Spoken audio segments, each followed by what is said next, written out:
लगनशील होना चाहिए जो करने का काम यहाँ पर। देखिए पहले मेरे मानपुर पंचायत में सबसे बड़ा वार्ड 14 नंबर है। अच्छा। यहाँ तो हम लोग अगला बार वोटों नहीं दे पाए। यहाँ पर हम लोग 14 नंबर बूथ पर वोट होता नहीं है। एक बजते थे 2 बजते थे सब लूट लाट लेता है, वोट होने नहीं देता है। ये बात करते हैं हम चुनावी यात्रा के। नन्हे सितारे हमारे बीच में हैं। रुको रुको रुको, अरे भगो मत।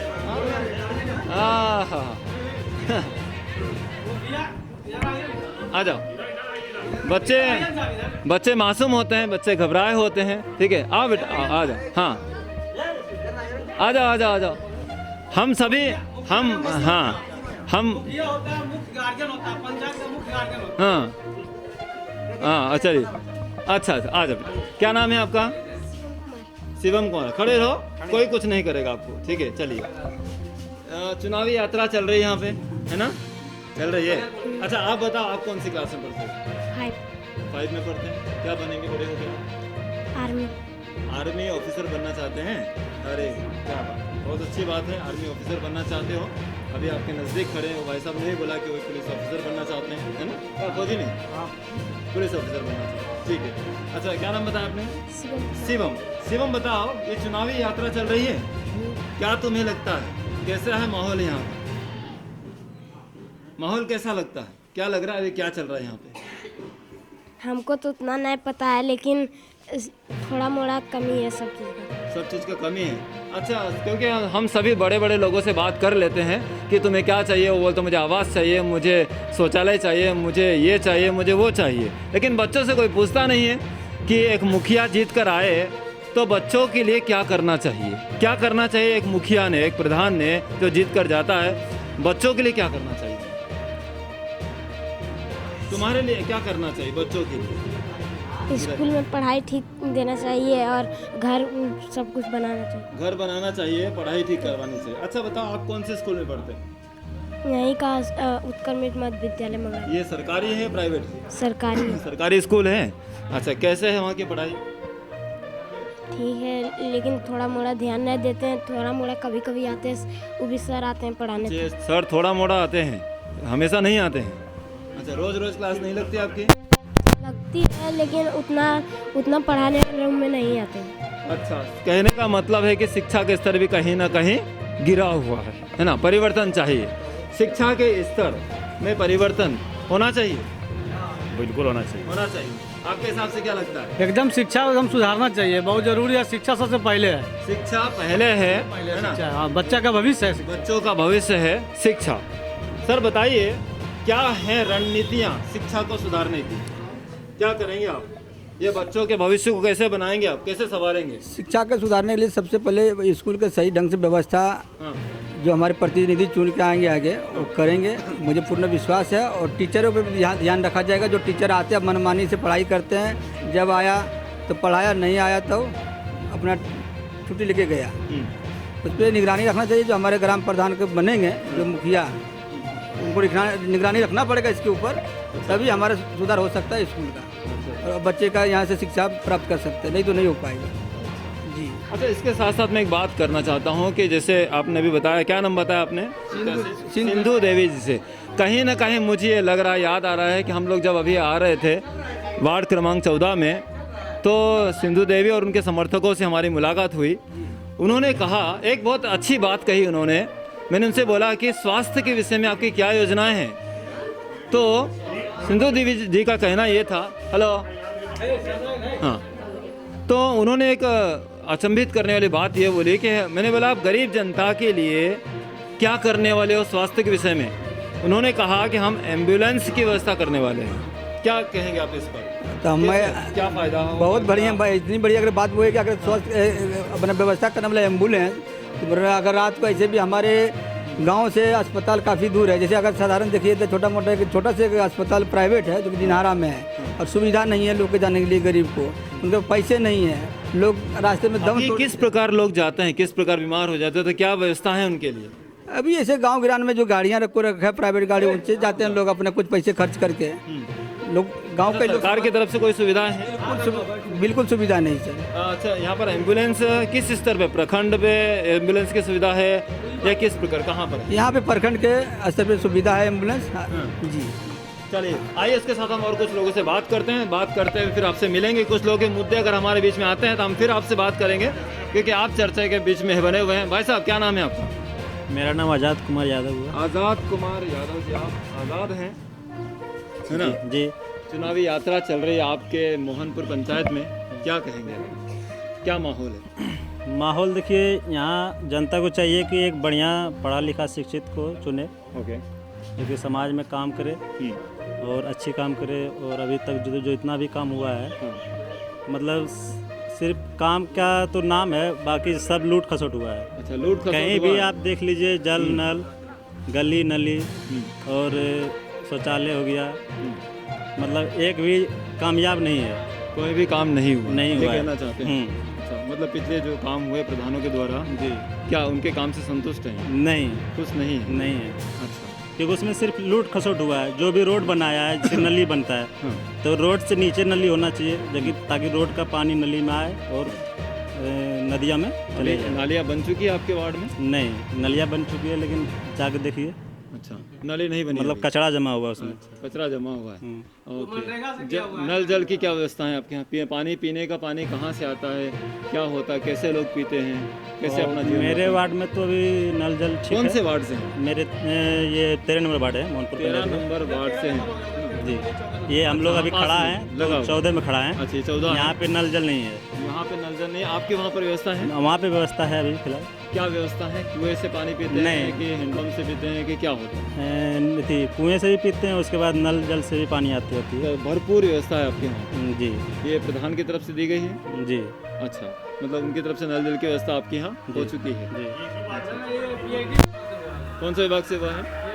PhD विभाग से कहा जाता है। PhD विभाग से उनकी तरफ से हुआ है ना? अच्छा अच्छा, ओके। अच्छा, इस बार क्या माहौल लग रहा है? क्या आप पुराने प्रधान के साथ ही आगे बढ़ना चाहेंगे या फिर नए परिवर्तन की ओर आगे? नहीं, नए परिवर्तन करना चाह रहे हैं। परिवर्तन करना चाहते हैं, ऐसा?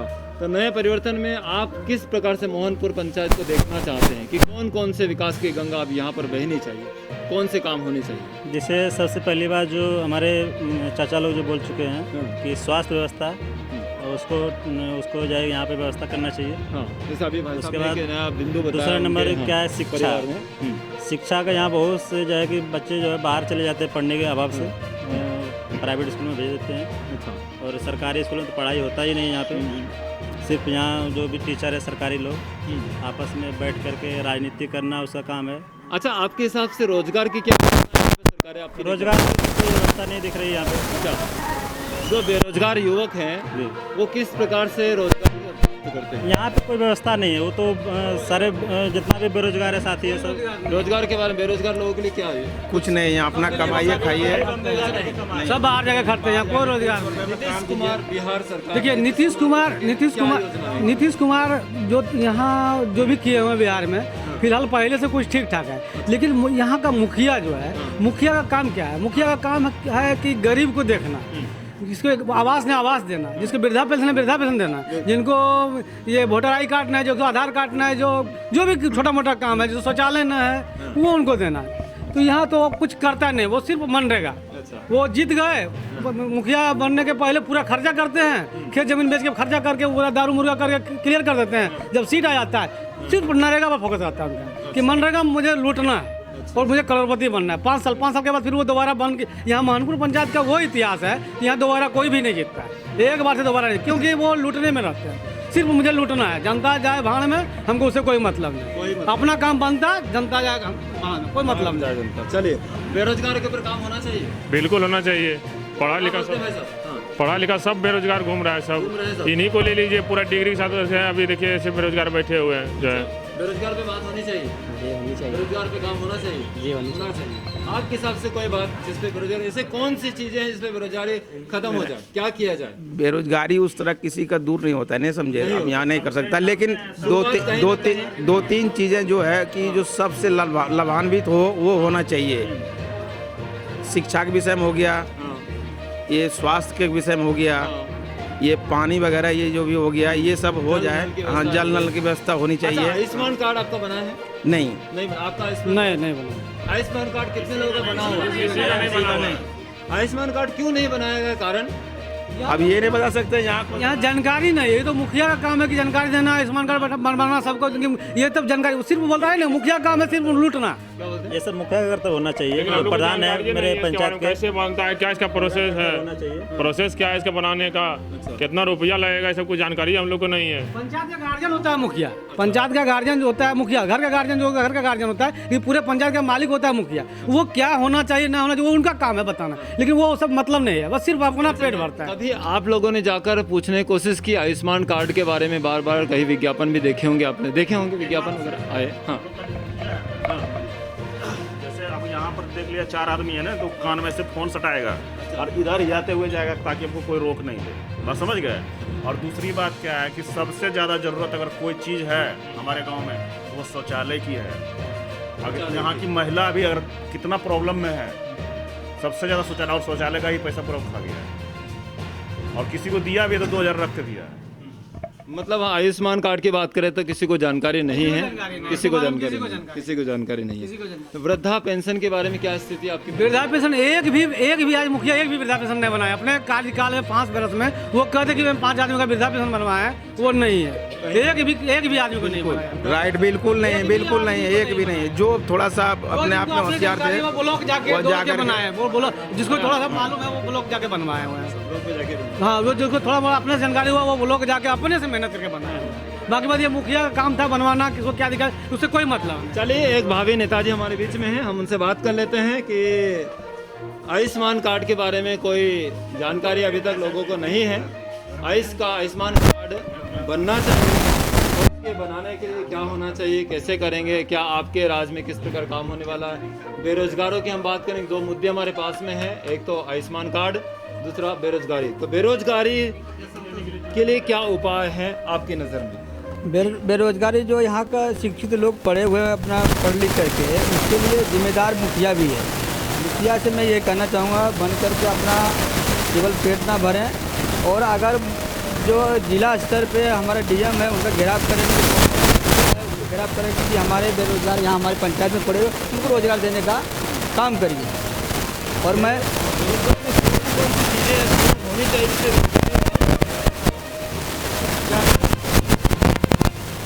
बेरोजगारी की मैं सबसे पहले तो अपना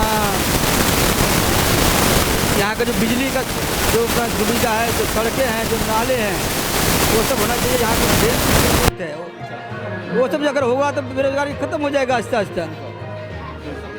अगर इतना चीज़ हुआ तो बाहर में हमारे लोग जो कमाने बाहर जाते हैं, जो प्लान करते हैं बाहर जाने के लिए दिल्ली, बम्बई, कलकत्ता, वो नहीं जाएंगे। आहिस्ता आहिस्ता यहीं लोग रोजगार कर लेंगे। और ये सारे अगर जिम्मेदारी है तो हमारे ग्राम पंचायत के मुखिया जी। और आयुष्मान कार्ड के बारे में क्या स्थिति है आपकी?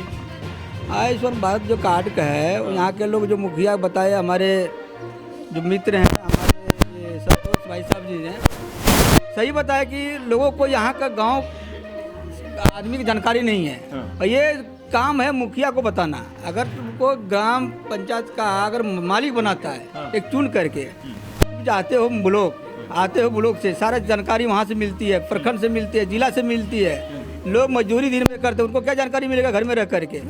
तो उनको काम है कम से कम अपना गांव में बताएं, मोहल्ले में बताएं, वार्ड में बताएं, ये चीज़ यहाँ बन रहा है, ऐसा बनवाएं, इस चीज़ से ये फ़ायदा होगा। हाँ, अभी लोगों को मैंने पूछा कि लोगों को जानकारी नहीं है आयुष्मान कार्ड कब बनेगा, कैसे बनेगा, क्या होगा, कहाँ से बनेगा, है ना? हाँ, तो ये आयुष्मान कार्ड का जनता को क्या फ़ायदा है? आयुष्मान कार्ड से सबसे पहले तो अगर इलाज के लिए सुनिए, सब लोग सुनिए, आयुष्मान कार्ड से क्या होता है बता रहे हैं। फ्री में इलाज होता है ना। ये देश का आदरणीय श्री नरेंद्र मोदी का उनका कार्ड है दिया हुआ। आयुष्मान कार्ड से फ्री में इलाज होता है। कितने तक, कितना पैसा होता है, क्या होता है, पैसे के बारे में? उसके 5 के प्लस होता है। 5 लाख के प्लस, 5 लाख तक का इलाज फ्री में कर सकते हैं। फ्री में होता है। अच्छा, जिनके आयुष्मान कार्ड बने हुए हैं उनको 5 लाख रुपए तक का इलाज फ्री है। जब पैसे के बिना लोग इलाज के बिना मर जाते हैं। अब आप सोचिए, प्रधानमंत्री कितनी सारी योजनाओं के साथ जनता के लिए काम कर रहे हैं, कितनी योजनाएं निकाल रहे हैं, लेकिन उन तक नहीं पहुंच पा रहा। दोस्त मुखिया का नहीं है, मुखिया मूर्ख है, उसको पता ही नहीं है क्या चीज़ है। उसका 3-4 को बिचौलिया है जो काम करता है, मुखिया को लेना देना क्या है, वो बिचौलिया काम करता है यहाँ से। मतलब उनको जानकारी नहीं है, जानकारी के अभाव से लोगों तक वो सुविधाएं, वो योजनाएं नहीं पहुंच पा रही है। इतना दिक्कत है, बूथ कैप्चरिंग बहुत ज़्यादा होता है। अच्छा, सबसे पहले बूथ पर जो इंसान आदमी है, जो गरीब गुरुआ आदमी है, उसको वोट देने ही नहीं देता है। पहले उसको तो मार लगा के भगा देता है, लाठी डंडे हथियार से लैस रहता है अगल बगल के। अगर वो बूथ पर कैप्चरिंग होता है 14 नंबर बूथ में, 14 नंबर वार्ड में कभी बढ़िया से वोट पड़ना ही नहीं देता है। यहाँ जो दबंग प्रवृत्ति का लोग है, जितने भी मुखिया है सब दबंग प्रवृत्ति का लोग है, वो लोग सटने ही नहीं देता है, वो मार झगड़ा करके भगा देता है वहाँ से। और अपना जो है जिस मनमानी वोट दे सुबह दबा देता है, बाकी बस को मार के भगा देता है। ये पहले सरकार को यहाँ 14 नंबर बूथ में स्वच्छ बढ़िया से वोट होनी चाहिए। पहला हम लोग को ये कहना है कि गरीब गुरुआ जो है अपने मुखिया को वोट सुरक्षा से दे सके। निष्पक्ष वोट होना चाहिए, निष्पक्ष मतदान, एकदम निष्पक्ष मतदान होना चाहिए। जो देने के लायक हो वो देने नहीं देता है, वो जो दबंग प्रवृत्ति का वो बन जाता है। इस पर पहले सरकार को ध्यान दे कि 14 नंबर बूथ पर 14 नंबर वार्ड में बढ़िया से वोट, यहाँ आज तक बढ़िया से वोट पड़ने नहीं देता है। गरीब गुरुआ यहाँ बहुत लोग खाने कमाने वाला, करीब करीब खाने कमाने वाला ही लोग और गरीब प्रवृत्ति का लोग है, और दबंग लोग यहाँ खड़ा होते हैं, वो होने नहीं देता है वोट। सबसे बड़ा प्रॉब्लम ये है यहाँ, इसलिए बढ़िया मुखिया बन नहीं पाता है, नहीं बन। गरीब जनता हमेशा आस लगाए बैठी रहती है कि मुझे इस बार चुनाव होंगे, मैं अपने मत का अधिकार का पालन कर रहा हूँ या कर रही हूँ, और वो इस आशा से, उस उम्मीद लगाकर अपने कैंडिडेट को चुनता है कि वो उसके लिए काम करे। लेकिन कई बार उनकी उम्मीदों पर लोग खरा नहीं उतर पाते हैं। तो ऐसे गरीब जनता को किस प्रकार से उनका सही रूप में अधिकार मिलेगा, कैसे दिलाया जाएगा? अधिकार आपका चैनल के माध्यम से मैं कहना चाहूँगा, ये बात जिला स्तर पे जाए, एसपी पास जाए, डीएम के पास जाए, ये खबर अपना प्रखंड में सूचना दे। और ये जो 14 नंबर जो बात सही भाई साहब ने कहा है, इनको निगरानी ज़्यादा कर करके, और मुझे चाह रहा है जो मतदान है सही तरीके से हो, और अपना सबका अधिकार है, चाहे वो दबंग आदमी हो या गरीब गरुआ आदमी हो, उनको सबका अधिकार है एक अपना मत देने का, और सही सलामत से सुरक्षित मतदान हो जी। और सही तभी हो, सही उम्मीदवार को, सही अपने प्रतिनिधि को चुन सकते हैं। चलिए, सभी की इच्छा है कि वार्ड क्रमांक 14 में निष्पक्ष चुनाव होने चाहिए। हमने बहुत सारे लोगों से बातचीत की, सभी लोगों ने अपने अपने मत रखे। चुनावी जो यात्रा है, देखा चुनावी यात्रा का माहौल क्या है, किस प्रकार से है। कहीं पर बताया जा रहा है गुंडागर्दी का राज है, कहीं पर भ्रष्टाचार का राज है, कहीं पर दबंग लोग अपने मनमानी के हिसाब से अपना अपना काम करते हैं, करवाते हैं, और गरीब जनता बेचारी वहीं त्रस्त की त्रस्त है, और नेताजी मस्त है। तो अब हम बात करेंगे और कुछ लोगों से मिलते हैं, कुछ नई जानकारियाँ लेते हैं और मिलते हैं हमारे। आप बस बने रहिए हमारे साथ, देखते रहिए लीड इंडिया। तब तक के लिए धन्यवाद, नमस्कार।